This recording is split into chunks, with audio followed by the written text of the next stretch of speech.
Hey, thanks for joining me today. So, I was commuting home and browsing YouTube a few days ago and I caught wind of this little bit of news from everybody's favorite company, EA.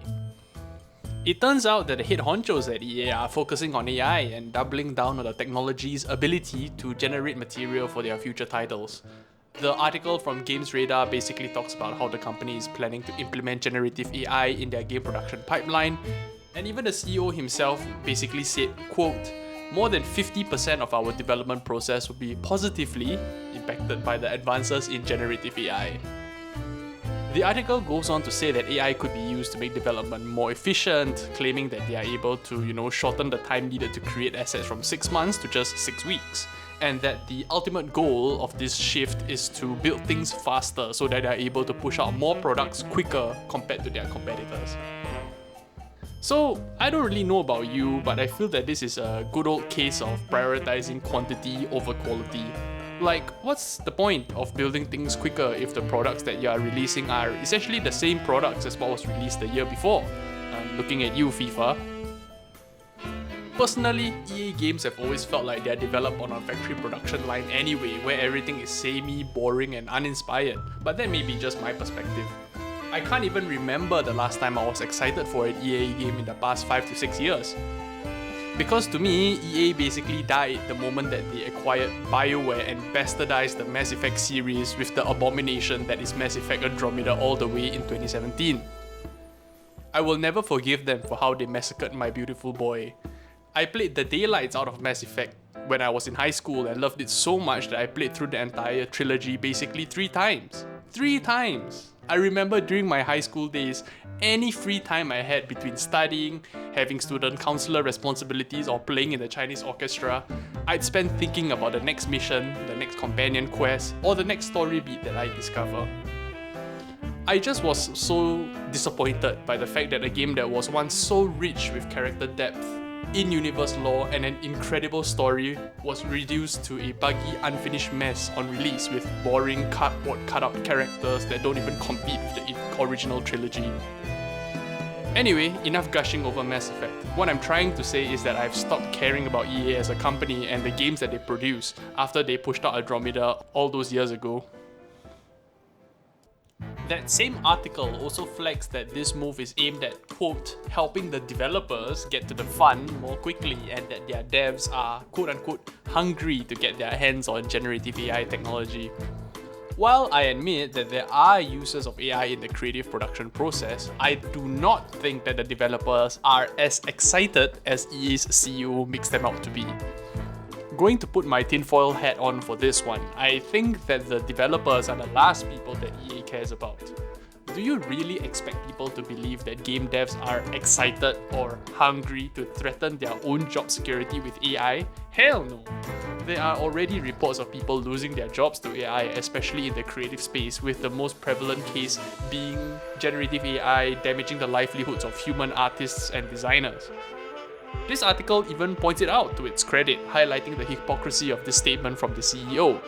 The article itself reads, quote, it's worth noting that EA laid off 5% of its staff this February as the publisher was, quote unquote, streamlining company operations.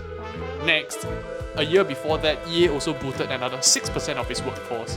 So, the signs are all there, right? One can only wonder what an even more quote-unquote streamlined, efficiency-focused and AI-fueled development pipeline means for the people actually working at EA right now. Precisely, EA has been continuously firing its staff to cut costs over the past few years, and I can only imagine what throwing AI into the mix will mean for the developers that are currently still working at EA. This is especially true when you think about how much more cost-effective an AI is compared to a human on paper. They don't need to take breaks, they don't chit-chat at work, and they don't ask for raises and benefits.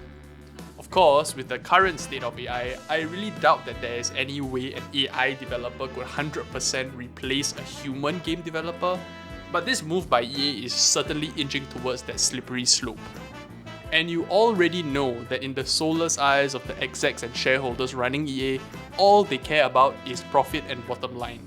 And unfortunately, as demonstrated in the previous years, cutting costs is one of the quickest ways to do that. That said, when you lay off a massive amount of your workforce, the final product that you push out into the market will definitely suffer, which seems to be the driving force behind EA's main releases the past few years receiving mixed reception at best on launch. Unsurprisingly, it seems that the gaming community, broadly speaking, agrees that EA's games and the company overall have been on a steady decline for a few years now. Another article from Reuters captures this decline best when it was released last year, which shares that EA's projected quarterly net bookings are below expectations due to high competition and muted spending by gamers. The article specifically reads, quote, "Elevated inflation has forced gamers to get picky with the titles that they choose, and many of them are returning to only their favorite franchises because of tight budgets." Well, I don't really see anything wrong here as well, right?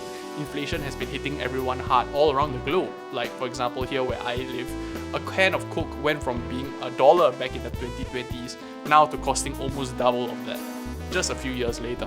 So it's no wonder why gamers are spending less on buying games and focusing on saving money because, they will only spend the money on their favorite developers. I don't know about you, but I'm not sure how many of your friends' favorite games are EA titles. After asking around in my circle, it seems to me that there aren't that many diehard EA fans out there. Again, I could be wrong on this and could get blasted in the comments, so just let me know. Jokes aside though, this bit could lend a little bit of insight as to why the company was hit particularly hard when people started cutting back on spending. As many gamers chose to cut back on buying EA games or spending on in-game purchases for EA titles.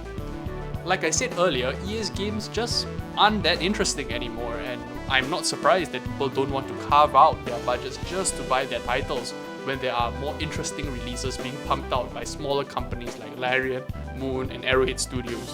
I'd happily give these guys my money instead of giving it to EA so they can pump out another FIFA game, which God knows is the same thing as last year anyway. While I'm not surprised by EA's upper management's infatuation with AI, I do worry about the poor employees who are going to be shouldering the burden of taking on this technology and embedding it within the game development process. Their decision to double down on AI also signals to me that they've missed the point on why their company is underperforming and losing market share to smaller, more agile studios. The fact of the matter is, people love playing great games and would be willing to pay for them if it's within their means. It's just a sad truth that EA has not made great games for a while now, and if the higher-ups leading the company follow through on this decision, I've got a feeling that this cold streak will continue on for a few more years, unfortunately. Anyway, those are my thoughts on EA's love with AI. So yeah, let me know what you think in the comments below, and thank you so much for watching.